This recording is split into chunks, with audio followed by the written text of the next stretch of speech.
아비멜렉과 동맹을 맺은 지 얼마 지나지 않은 시점에 하나님께서 다시 아브라함에게 찾아오셔서 아브라함을 부르십니다. 하나님이 아브라함을 부르신 데는 목적이 있었습니다. 1절을 보면 그 일 후에 하나님이 아브라함을 시험하시려고 그를 부르시되 아브라함아 하시니 그가 이르되 내가 여기 있나이다. 하나님께서 아브라함을 부르신 목적은 아브라함을 시험하기 위함이었습니다. 하나님은 때로 우리의 믿음을 시험하십니다. 저는 우리 근혜교회 모든 성도님들이 하나님이 시험하실 때 그 시험을 통과할 수 있는 믿음이 준비되시기를 예수님의 이름으로 축복합니다. 그런데 이 시험의 내용을 보면 굉장히 충격적입니다. 2절을 보겠습니다. 여호와께서 이르시되 내 아들 내 사랑하는 독자 이삭을 데리고 모리아 땅으로 가서 내가 내게 일러준 한 산 거기서 그를 번제로 드리라. 그 시험의 내용이 무엇입니까? 100세에 낳은 아들, 눈에 넣어도 아프지 않을 만큼 귀하디 귀한 이 독자 이삭을 번제로 드리라는 것입니다. 여러분, 자식을 죽여서 번제로 바치라고 할 때 그것을 당연하다고 받아들일 아버지가 어디 있겠습니까? 아무리 믿음이 좋은 사람도 이러한 하나님의 명령 앞에서는 당황할 수밖에 없는 것이죠. 그런데 오늘 본문에 아브라함이 하나님의 말씀을 들었을 때의 장면을 보면 당황하지 않고 순종하기로 결정하고 다음날 아침 일찍 일어나서 이삭을 데리고 하나님이 일러준 모리아 산을 향해서 나아가는 모습을 보게 됩니다. 3절을 보겠습니다. 아브라함이 아침에 일찍이 일어나 나귀의 안장을 지우고 두 종과 그의 아들 이삭을 데리고 번제에 쓸 나무를 쪼개어 가지고 떠나 하나님이 자기에게 일러주신 곳으로 가더니 아브라함에게는 주저함이나 또한 이곳에서는 어떤 고민의 흔적도 기록되어 있지 않습니다. 그런데 우리가 3절에서 주목해 볼 아브라함의 행동이 있는데요. 그것은 아침 일찍 일어났다는 것입니다. 우리는 이런 아브라함의 행동에 대해서 이런저런 생각을 해볼 수 있어요. 어떻게 자기 아들을 죽이라고 하시는데 이렇게 아무렇지도 않는 듯한 태도와 행동을 보일 수가 있나? 아브라함은 정말로 피도 눈물도 없는 사람인가? 사실 그런데 그렇지가 않죠. 분명한 것은 우리가 지난 시간들을 통해서 아브라함에 관한 말씀들을 나눌 때 아브라함은 기질적으로 또 그가 가지고 있는 성품적으로 정이 많은 사람입니다. 자기 조카 롯에 대해서도 그러하였고 하갈과 이스마엘을 내보낼 때도 그러했으며 100세 이삭을 낳았을 때 아브라함이 얼마나 좋아했는지 모릅니다. 그러면 이러한 아브라함의 행동과 태도에 대해서 우리는 어떻게 이해해야 합니까?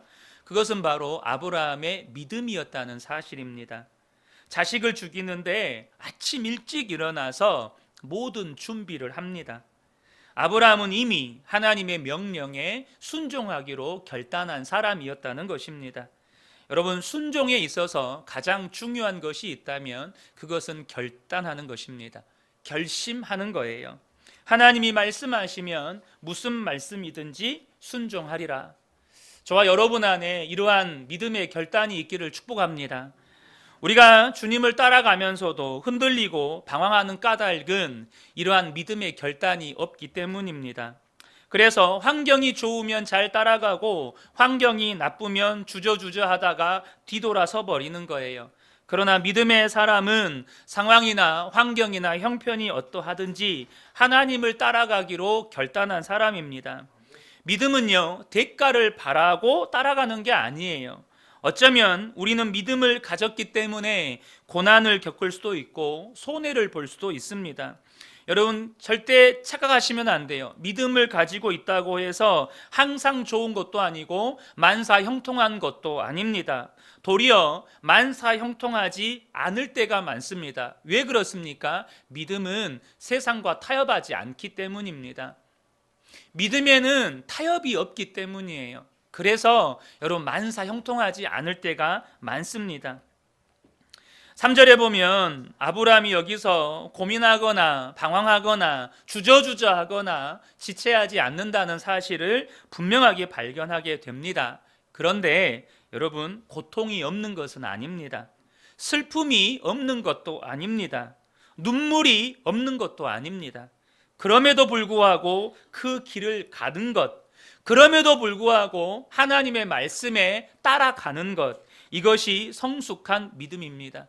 히브리서 12장 2절을 보면 이런 말씀이 있습니다. 믿음의 주요 또 온전하게 하시는 이인 예수를 바라보자. 여러분, 믿음이 무엇입니까? 믿음은 내 생각이나 환경을 믿는 게 아닙니다. 대부분의 사람들은요, 합리적일 때 믿습니다. 논리가 맞고 상식에 맞고 경험에 맞으면 사람들은 행동합니다. 그런데 여러분, 그건 믿음이 아닙니다. 그것은 상식이고 이성이지 믿음이 아니에요.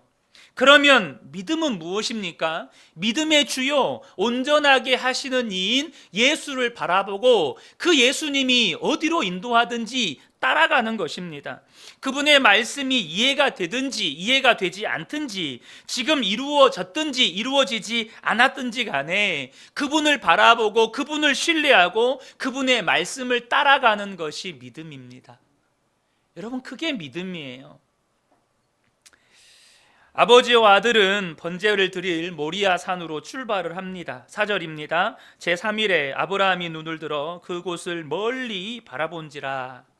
우리는 이 문장에서 아버지인 아브라함의 복잡한 심경을 읽을 수 있습니다. 먼저는 이 3일이라는 단어에서 읽혀지는 아브라함의 심경입니다. 3일 동안 아브라함은 자기 아들의 죽음만 생각을 하는 거예요. 그는 3일 동안 모리아 산을 향해 걸어가면서 아들 이삭의 손을 잡고 걷기도 하고 또 이런저런 이야기를 나누기도 하고 같이 밥을 먹으며 같이 잠을 잡니다. 이삭이 잠들면 아버지 아브라함은 이삭의 머리를 쓰다듬기도 했을 것이고 이삭의 볼을 쓰다듬기도 했을 것이고 이삭의 입술을 만져보기도 했을 것이고 이삭의 손을 만져보기도 했을 거예요. 그러한 아브라함의 마음을 짓누르는 건 3일 후면 내가 이삭을 죽여야 한다는 사실입니다. 그 아버지의 마음, 그 아버지의 고통이 이 3일이라는 단어 안에 담겨져 있는 것입니다. 3일이라고 하는 건 아버지 아브라함에게 있어 죽음과도 같은 고통의 시간이었습니다. 아브라함의 이 죽음 같은 3일이라는 시간은 예수님의 죽음을 떠올리게 만듭니다. 예수님이 십자가에서 죽으시고 3일 동안 무덤에 계셨습니다. 여러분, 기억하십시오. 죽음을 통과하지 않는 부활은 없습니다. 고난을 통과하지 않는 영광도 없습니다. 아버지 아브라함에게 아들을 죽이는 것은 자기의 죽음과 똑같은 것입니다. 여러분, 지혜로운 사람은 어떤 사람입니까? 자기의 죽음을 준비하고 사는 사람입니다. 다시 말해서 늘 하나님 앞에 설 준비를 하고 사는 사람입니다. 미련한 사람은 어떤 사람입니까? 어리석은 부자와 같이 늘 오늘을 사는 겁니다. 다시 말하면 자기가 죽을 줄 모르고 사는 사람이에요. 많은 사람들이 어느 날 자기에게 찾아온 죽음을 당황해야 합니다. 혹은 암에만 걸려도 당황해야 합니다. 왜 그렇습니까? 평소에 죽음을 준비하지 않고 살았기 때문입니다.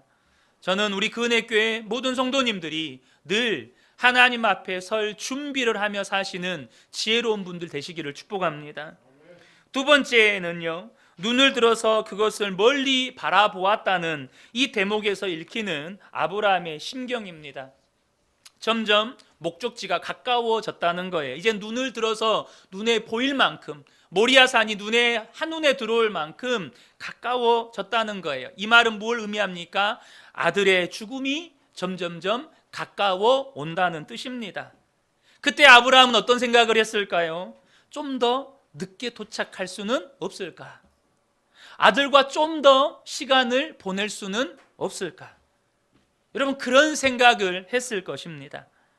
아들을 자기 손으로 죽여야 하는 아버지의 마음.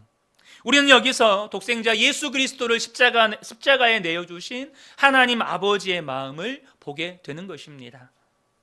모리아산에 이르러 아브라함이 이제 함께 온 종들에게 이런 말을 합니다. 5절입니다. 이에 아브라함이 종들에게 이르되 너희는 나귀와 함께 여기서 기다리라. 내가 아이와 함께 저기 가서 예배하고 우리가 너희에게로 돌아오리라. 먼저 우리가 이 말씀에서 의아한 것은 그렇게 마음속으로는 고통스러워하고 괴로워하면서도 아브라함의 태도는 담담하다는 것입니다. 갈등이 없다는 거예요.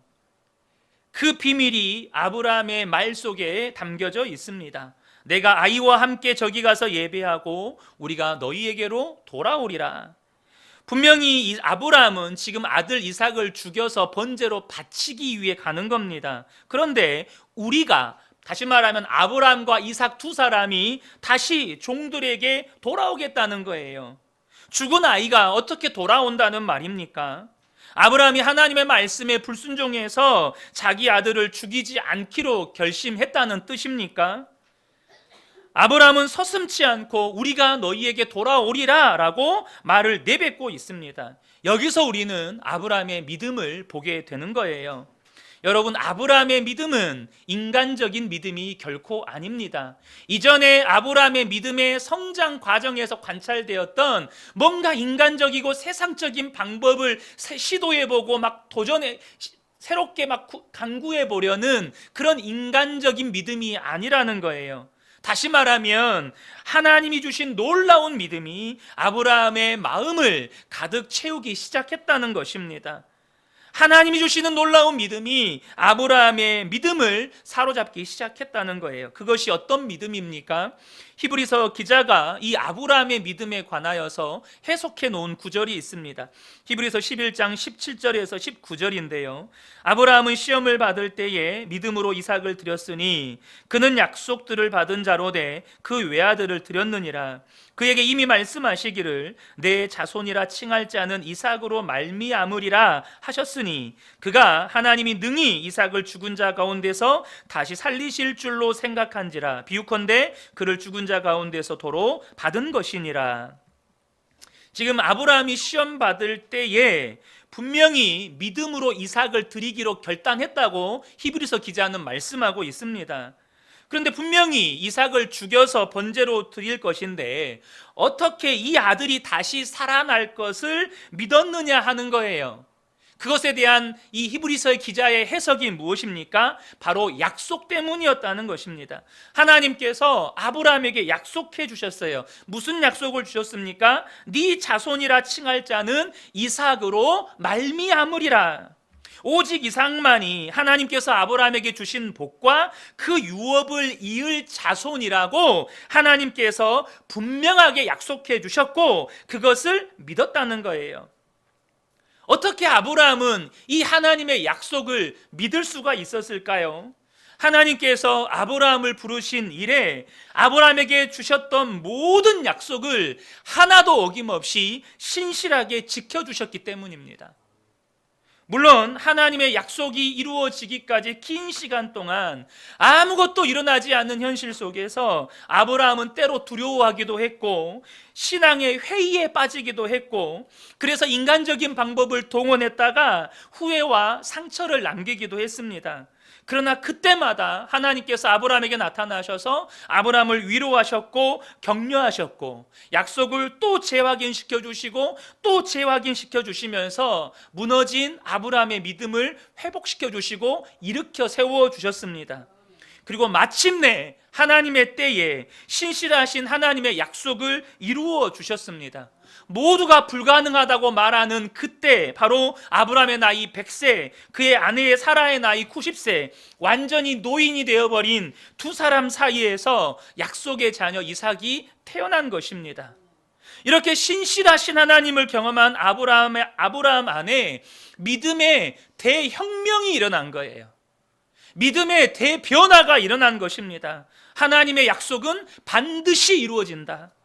어떤 불가능 상황과 형편에서도 하나님의 약속을 막을 수 있는 것은 없다. 아브라함 안에 하나님의 약속을 분명하게 믿는 믿음이 세워진 것입니다. 우리는 여기서 믿음에 관한 정의를 또 하나 발견하게 됩니다. 먼저 믿음은 포기하는 것입니다. 믿음은 초창기 미성숙했을 때는요, 자꾸 가지는 거예요. 그래서 여러분, 어린아이와 같은 믿음을 가진 성도들은 늘 하나님께 달라고만 기도합니다. 하나님 이것 주세요. 하나님 저것 주세요. 하나님 돈 벌게 해주세요. 건강하게 해주세요. 사업 잘 되게 해주세요. 자녀들 잘 자라게 해주세요. 늘 주세요만 구합니다. 그런데 여러분, 어느 정도 믿음이 성숙한 후에는요, 하나님께서 우리에게 이런 말씀을 하기 시작합니다. 너 포기해라. 어느 순간부터 우리에게 우리의 믿음이 어느 정도 자라고 나면 하나님 우리에게 반드시 말씀하십니다. 너 포기해라. 네 자아를 포기해라. 네 생각을 포기해라. 네 계획을 포기해라. 네 감정을 포기해라. 네 욕심 포기해라. 네 꿈 내려놓아라. 네 자녀, 네 재정 다 포기해라. 많은 성도들이 믿음을 갖기 원하면서도 믿음을 갖기 어려운 이유는 포기하지 않기 때문입니다. 더 성숙한 믿음을 갖지 못하는 이유는 아직도 포기하지 않고 내가 붙잡고 있는 것이 있기 때문입니다. 하나님은 아들 이삭을 포기하라고 아브라함에게 말씀하신 것입니다. 그런데 그때 아브라함 안에 믿음이 생기기 시작하는 거예요.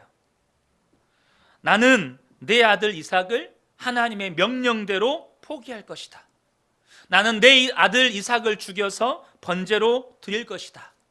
그런데 또 아브라함의 마음 한켠에서는 무슨 생각이 들어요? 이삭은 다시 산다.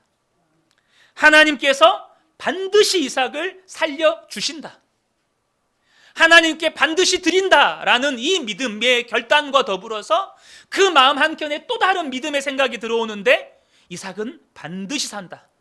하나님이 반드시 살려주신다. 왜요? 하나님의 약속의 말씀이 있기 때문에. 하나님이 주신 복과 그 유업을 이을 자는 오직 이삭이라고 하나님이 말씀하셨기 때문에 이삭은 반드시 하나님이 살려주신다. 이 믿음이 아브라함 안에 생기기 시작하는 거예요. 여러분, 내 이성이 동의해서가 아닙니다. 하나님의 약속의 말씀이 내 이성과 상관없이 혹은 현실과 의학적인 상식과 상관없이 이 아이를 가질 수 없는 몸에서 생명을 잉태하게 하셨다면 내가 이삭을 바칠지라도 하나님은 반드시 이삭을 살려서 돌려주실 것이다. 그렇게 믿어지는 거예요. 다시 한번 여기서 믿음에 관한 중요한 정의를 발견하게 됩니다. 그것은 무엇입니까? 믿음은 하나님의 약속의 말씀을 신뢰하는 것입니다. 아브라함도 처음에는 믿었다가 실패하고 낙심하고 포기했었습니다.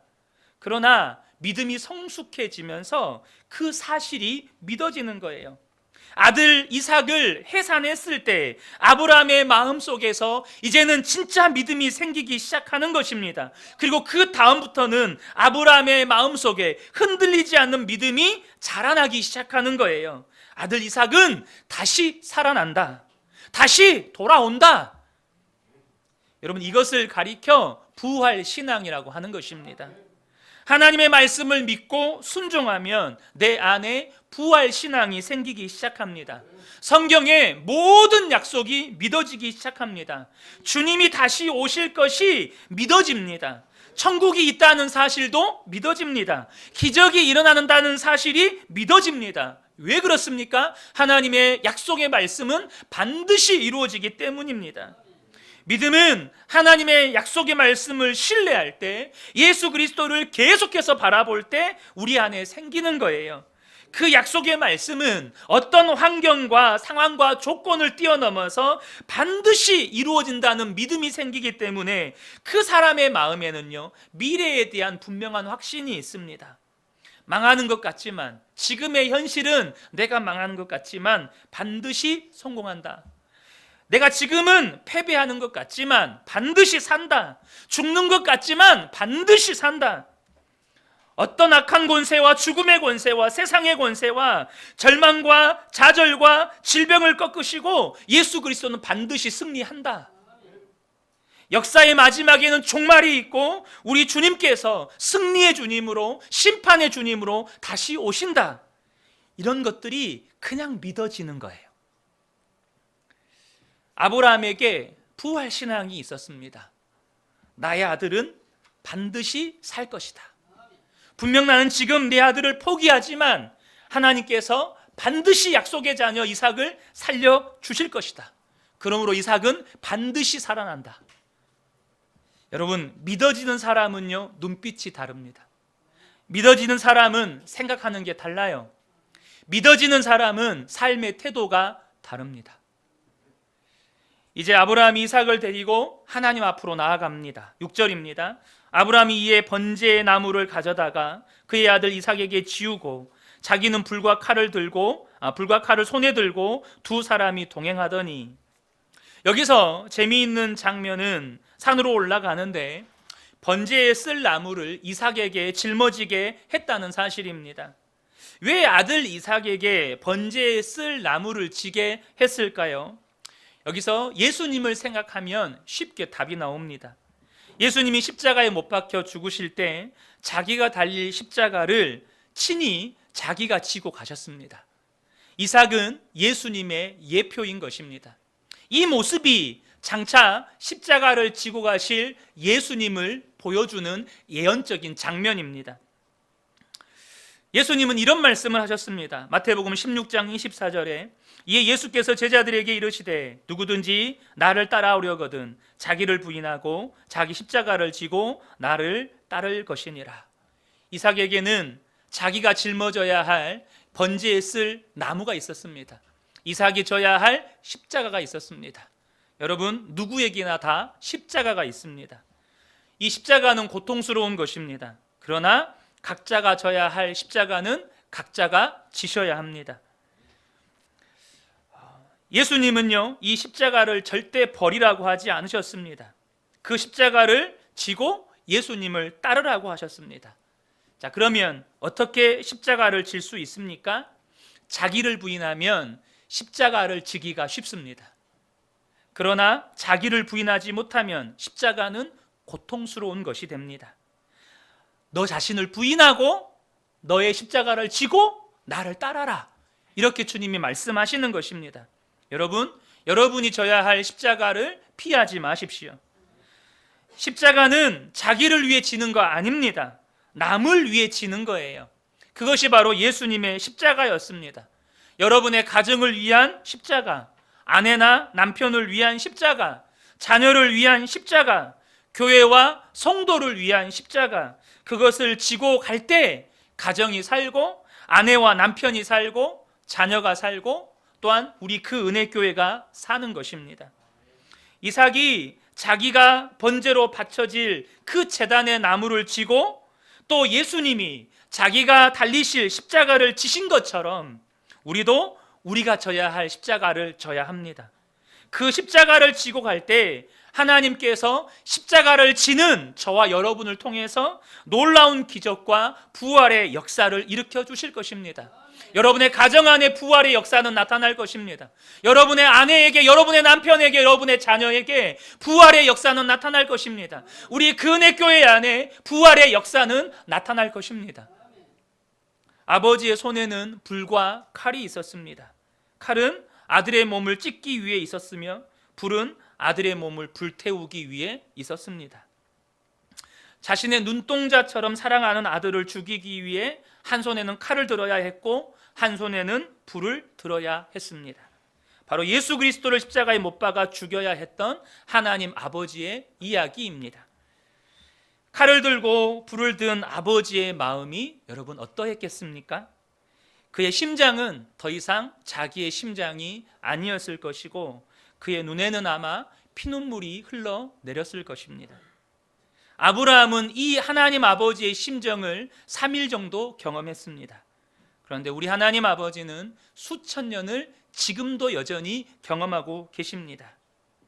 구원받은 우리에게 한 가지 문제가 있습니다. 구원받은 것은 너무 좋은데 내가 구원받기 위해 하나님이 얼마나 고통스러워 하셨고 얼마나 눈물을 흘리셨고 얼마나 애통해 하셨는지에 대해서는 너무나도 모른다는 사실입니다. 예수님이 나를 위해서 십자가에서 죽으신 사건은 단순한 사건이 아니에요. 단순히 하나님의 계획이 이루어진 사건이 아니란 말입니다. 그것은 아브라함이 자기의 아들을 칼로 자기 손에 쥐어진 칼로 심장을 찔러야 했고 불로 태워야 했던 그 아버지로서의 기가 막힌 말로 형용할 수 없는 고민과 갈등과 고통 속에서 하나님의 말씀에 순종했던 것처럼 하나님은 우리를 구원하시기 위해서 자기 아들을 십자가에 못 박아 죽이실 때 심장이 찢어지는 고통을 감당해야 했던 사건이라는 것입니다. 예수님이 십자가에서 절규하셨습니다. 엘리 엘리 라마 사박다니. 무슨 뜻입니까? 나의 하나님 어찌하여 나를 버리셨나이까? 예수님께서 울부짖으셨습니다. 근데 그때 하나님께서 침묵하셨습니다.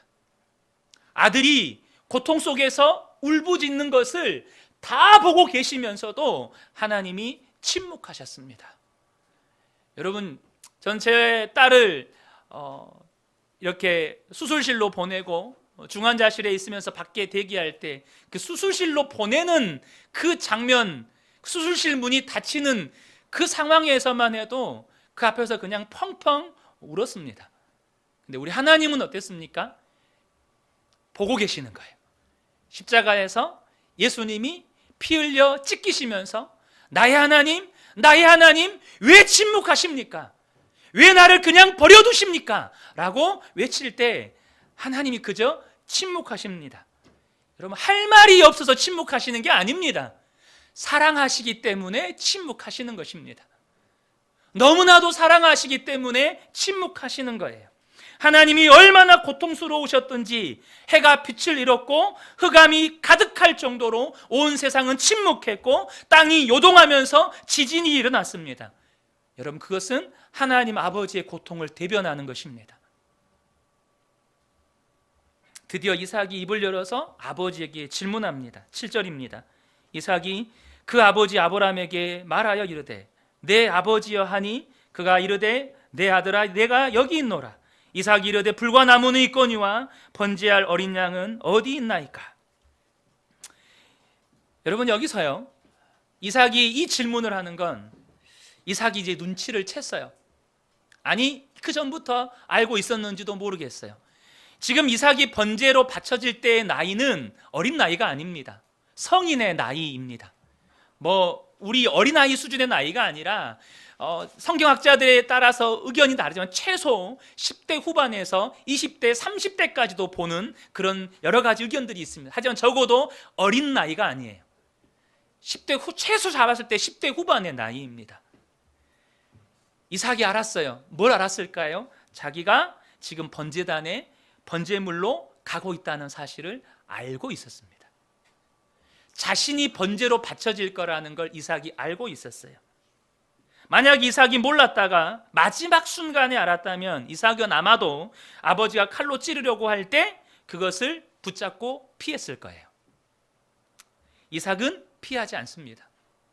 아버지의 칼이 자기의 심장에 꽂히려고 하는 그 순간까지 이삭은 가만히 있습니다. 이것이 도살장에 끌려가는 어린 양이고 바로 예수님께서 십자가에서 못 박혀 죽으실 것을 아시고 순종하셨던 그 장면입니다. 이삭은 예수님의 예표이기 때문입니다. 예수님은 자기가 십자가에서 죽으실 것을 아시고도 도살장에 끌려가는 어린 양과 같이 그렇게 죽임을 받아들이셨습니다. 이삭이 아버지를 부릅니다. 내 아버지여. 아브라함이 대답합니다. 내 아들아, 내가 여기 있다. 이 아버지의 대답 속에는 형용할 수 없는 아버지의 슬픔이 있고 아버지의 아픔이 있는 것입니다. 그런데 아들이 아버지에게 질문합니다. 불과 나무는 있거니와 번제할 어린 양은 어디 있나이까? 지금 알고 이 질문합니까? 모르고 질문합니까? 알고 질문하는 거예요. 이것은 마치 예수님께서 겟세마네 동산에서 하나님 아버지께 했던 기도와 똑같습니다. 아버지여, 내가 십자가를 꼭 져야 합니까? 피할 방법은 없는 것입니까? 아무리 기도해도 하나님이 응답하지 않으십니다. 할 말이 없어서 대답하지 않으신 게 아니고 아들을 너무 사랑해서 대답하지 않으시는 것입니다. 예수님은 기도하십니다. 그러나 내 뜻이 아니고 아버지의 뜻대로 되기를 원합니다. 이 장면을 하나님이 다 보고 계시는 거예요. 여러분, 예수님의 마음이 아팠을까요? 하나님 아버지의 마음이 아팠을까요? 여러분, 하나님 아버지의 마음이 아픈 것입니다. 그것이 아버지의 마음이에요. 이에 아브라함이 대답해 줍니다. 8절입니다. 아브라함이 이르되 내 아들아, 번제할 어린 양은 하나님이 자기를 위하여 친히 준비하시리라 하고 두 사람이 함께 나아가서, 이삭이 번제할 어린 양이 어디 있습니까? 라고 물었을 때 아브라함이 이렇게 대답합니다. 번제할 어린 양은 하나님이 자기를 위하여 친히 준비하신단다. 여러분, 이 말 속에 무슨 의미가 있는지 아세요? 번제할 양은 바로 너란다. 번제할 양은 하나님이 준비하신단다. 이것은 이삭에게 들려주는 아버지의 포장된 말이고, 그 속에 담겨진 의미는 번제할 양은 바로 너란다. 여러분, 이 아브라함의 순종 속에 담겨져 있는 하나님의 사랑을 저와 여러분이 보셔야 합니다. 그 하나님의 지극한 사랑을 저와 여러분이 깨달으셔야 합니다. 그리고 또 하나 여기서 우리가 발견해야 할 중요한 영적인 진리가 있습니다. 무엇입니까? 순종하기로 결정한 사람, 순종하는 사람은 하나님의 준비하심을 경험한다는 사실입니다. 오직 순종하는 사람, 순종하기로 하나님이 무슨 말씀을 하시든지 나는 순종하겠습니다. 그리고 그 하나님의 말씀에 순종하는 사람은 반드시 하나님께서 하나님의 준비하심을, 여호와 이레의 하나님을 경험하게 하신다는 것입니다. 번제할 양은 하나님이 준비하십니다. 바로 그분이 먼 훗날 온 인류를 위해서 십자가에 못 박혀 돌아가실 예수 그리스도이십니다. 사랑하는 성도 여러분, 말씀의 결론을 맺기 원합니다. 아브라함의 순종 속에 사랑하는 독자 이삭을 바치라고 말씀하시는 하나님의 명령에 순종하는 이 놀라운 순종의 여정 속에는 이와 같이 놀라운 하나님의 섭리와 하나님의 역사하심과 하나님의 사랑이 정말로 잘 버무려져 있는 거예요. 저는 우리 모든 성도님들이 하나님이 무슨 말씀을 하시든지 이제는 믿음의 순종을 통해서 이와 같이 하나님의 사랑과 하나님의 준비하심을 경험해가는 복된 분들 되시기를 예수님의 이름으로 축복합니다. 아멘.